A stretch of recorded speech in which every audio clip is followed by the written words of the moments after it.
Ladies and gentlemen, this is Zach Moonshine with Metal Devastation Radio, and right now on the phone with me, I have the band Megaton, Leviathan. What's going on, guys? Hey, what's up? How's it going? What's up? So what's going on in the world of Megaton, Leviathan? We're in Nashville, Tennessee at the moment. We're getting ready to play the illustrious Springwater Bar.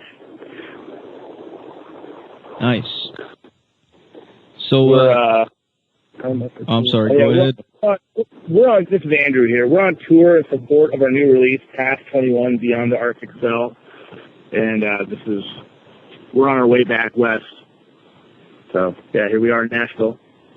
We came across the Badlands of Montana and then hit up a bunch of East Coast cities. Stuff's been going well. Everybody's been really nice so far. Tour's been going great. Been getting some good press, so it's been a good experience. Yeah, definitely. Right on, man. So how long have you guys been jamming, and how did this band get started? It's Andrew's deal. Yeah. So, hey, this is Andrew. So we, I was in a project with my friend Billy Kyle in Portland. He's in a project called Anti-Kithra now. Before, we were playing a band in Anchorage, Alaska called Billy Dirt Cult, which was like this really bad punk band. And when we moved to Portland, we kind of like switched gears, and our taste changed for music, I guess, as far as creating it went. And we started a project called Fata Bera, and we kind of split our separate ways. When we did so, I kind of went through a little bit of soul searching and tried to find my true will as far as like music's concerned went, and this is pretty much what happened. It just took a while. So that was about 2007 when I started writing Megaton Leviathan songs, or what would become Megaton Leviathan songs. And 2009 was when we played our first show, and that was at it's no longer there, but that place in Portland, that was what? That's Plan B? No, not Plan B. They tore it down. All the old school punk bands used to play there downtown. Oh, yeah, the Satyricon. Satyricon. We played our first show at the Satyricon before they tore it down. And our second show, we played at Plan B with Patriarch. They're also out of Portland. So that was in 2009. So when we started first playing live, and we did our demo. So. Nice. As far as musical influences, what would you say influenced you guys to get started in making your own music? I pulled from a lot of sources. I watched shoegaze stuff. I listened to a lot of Loop, Can, Apple Butt, a lot of krautrock, Tangerine Dream, things like that. A lot of stuff that is pretty common in those realms. A lot of things. I think I really wasn't trying to start a metal band at all. Like, this was more of I really wanted to do like a shoegazy drone, crowdy type thing. And I listened to a lot of Black Sabbath and Judas Priest, and those elements just came out. Like, there was just no denying it. And so when it came time to name the band, I was like, well, how about we name it X-Ray Xenu when we started playing out live, because we had to give it a band name. And the guys at the time, Chris Bugh and Matt Brim, who were the other three-piece at the time, they're no longer in the band. I was like, how about X-Ray Xenu or Megaton Leviathan? Those were the two band names I was thinking about. And they were like, X-Ray Xenu is basically universe spelled backwards. I got that out of a book called The Music's Over by Ross David Burke. And they were like, no, Megaton Leviathan. And I was like, okay, cool. They're like, too heavy. I'm like, all right. So I went with it. I was like, okay, guys, let's do this. And so since then, we've been Megaton Leviathan. That's a Judas Priest, right? It is. It totally is. And one of the things was like, I was totally out of my head before I did this. I thought, like, if I'm ever going to put together, like, a real band and do this thing, man, I'm going to name it Megaton Leviathan. After I was listening to, like Hell Bet for Leather, and that song came on, and I was like, oh, man, that's a lyric, and I was like, that's a great title. And it was kind of like the whole Radio Birdman, like, misunderstanding of the line. It's like Megatown Leviathan. I found out, I looked it up, oh, it's Megatown Leviathan, not Megatown. But whatever, it works, Yeah, close enough. Close enough. We're not exactly like a Judas Priest worship band either, but, you know. Despite the Judas Priest cover on the new album. Yeah. Looking past all the Judas Priest references. Yeah, we just, I don't know, it's kind of weird. It's hard to explain. Makes sense stuff. That's all right. Priest rules, man. But yeah, that's a badass fucking band name. I was gonna ask you about that. That's cool. Yeah. What about the album cover, the art itself, man? How did you guys come up with that? Because that's fucking badass. Okay, yeah, the album, this whole process for the album is a long, drawn-out story. But sticking to the art, at the time, we were, this album was supposed to come out like 2.5 years ago, 2 years ago, and we had this song called Arctic Cell, and like, I was like, well, how about we just call the album Past 21 Beyond the Arctic Cell? And there's a lot of, you know, anyone who's hip for like tarot and stuff like that probably know what I'm talking about. But, so it's just kind of bringing it back.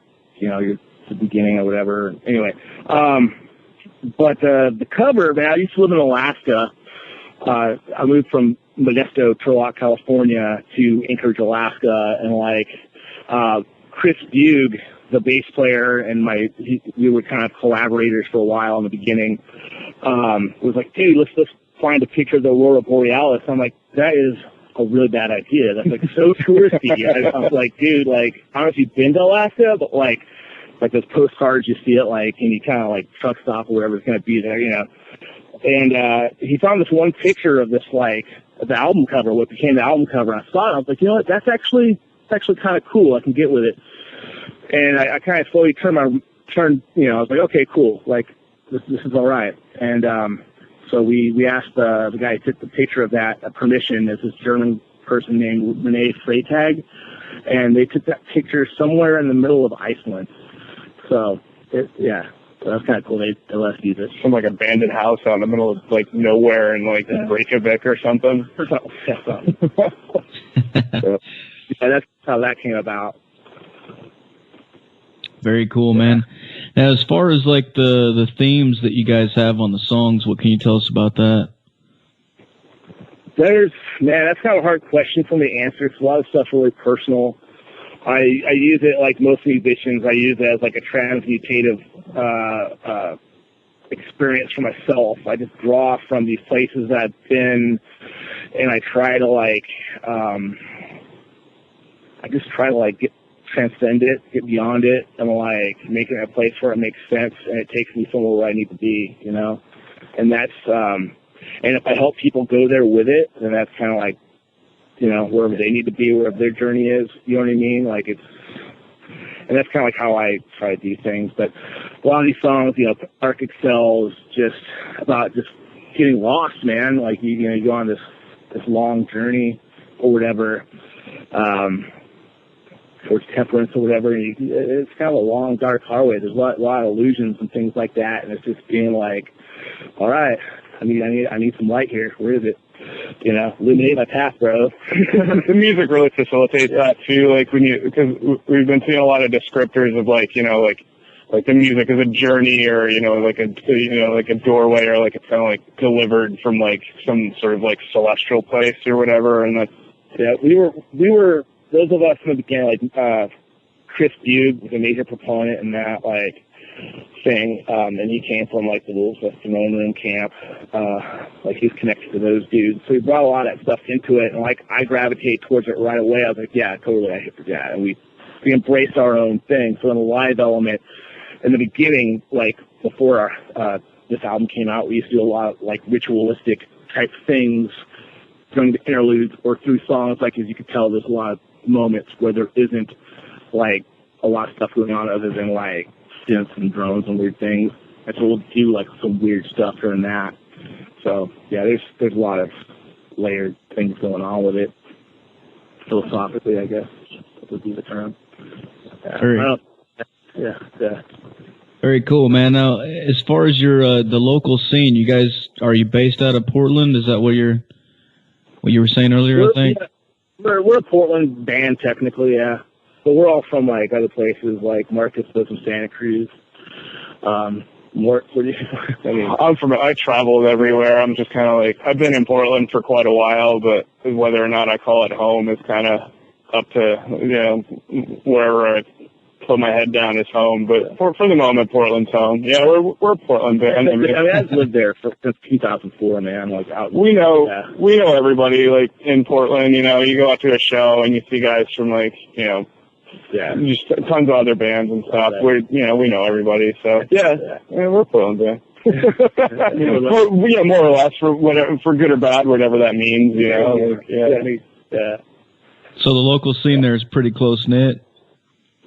Yeah, once you get into it, it's pretty incestuous. It's a really small town. Yeah, I mean, we all know each other, man. Like, I mean, I'm not one to drop names, but like the Mad Props, the Taurus, you know what I mean? Yeah, those gals wrote their newest album in my basement, and it totally rules. It's totally awesome. And like, you know, we know those girls. And, like, it's just kind of weird, you know, like. Billy, help it run into people. Yeah. Billy Anderson just moved there like last year, and if you know the name Billy Anderson, you know metal. Like, you know, like he's cool as shit. Just, you know, it's like 2 degrees of separation from everybody. If you know like a handful of people, you know pretty much everybody in the scene. It's gotten like that, totally. Yeah, and totally. Very cool, man. Yeah. So, for the people out there listening, if they want to go pick up your record or get a T-shirt or something like that, you guys got a website?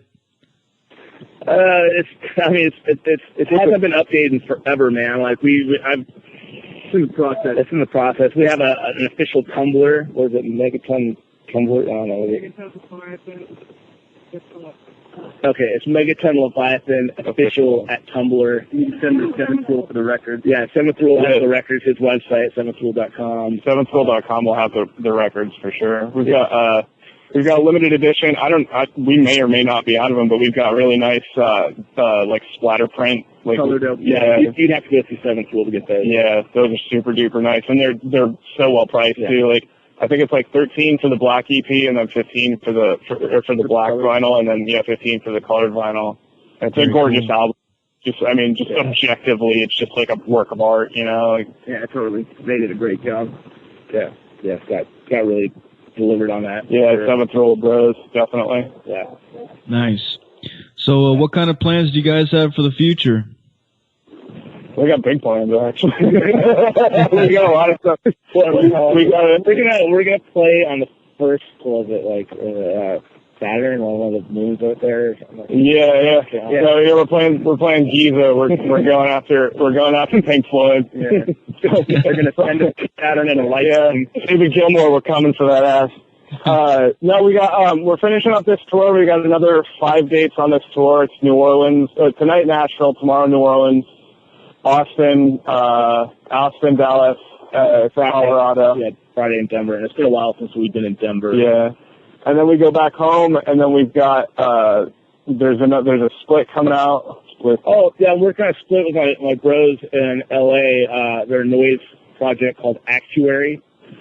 And noise is kind of like a hard thing for most people to like grab onto, but there's a lot of element in the Megaton Leviathan soundscape. Yeah, definitely. And so we're doing a split. We've been talking about doing a split for like 3 or 4 years, and we're finally gonna make it happen. The music's written. We're putting it all together now. Yeah. We're starting to work on a new Megaton Leviathan album. The groundwork's being laid for that. We've got a couple of them. Yeah. I have a few ideas. We've got we're going to do another jaunt in the Bay Area, like down the West Coast in another couple of months. And then after that, we're going to do another U.S. tour, and then maybe another few, we'll probably hit up Dead Fest again next year. We played Dead Fest, in Oakland just like last month, and that was a great experience. That was a really cool festival. Yeah. People that played in my basement over the last years, just seeing everybody in the DIY underground scene. It was legit. It was way cool. It was like a homecoming. Yeah, totally. It was so great. Yeah. Great experience. And then another U.S. tour around this time with we've got a couple bands in the works. It's all talk at the moment, and just preparation, but a really, really awesome lineup for the next year, around this time, the U.S. tour next year. Totally. Kind of under wraps at the moment, but when we announce it, it'll be like, people will be like, holy shit, you guys are touring with that band? That's going to be a show and a half. So. Yeah, it'll be fun. Very nice, man. Well, guys, I'm about out of questions for you. Is there anything else you want to add to let the people out there know? Just, pick up our records, come check us out live. We put on we strive to put on kind of like a visual feast for the eyes. It's not just like a couple dudes standing around. Just come check us out on tour is really the big thing, we love to see people out at the shows and stuff, and just come say hi for sure. We got t-shirts. We have t-shirts on us, so people want to say hi and pick up a t-shirt, the cheapest shit, and we always love to say hi to people and meet fans and grow the fan base and stuff. Yeah, totally. Sure. All right, man. Well, I want to get that off to Scott too at Seventh Rule, man. That dude, definitely has been really super supportive through everything. Yeah, mad props to him.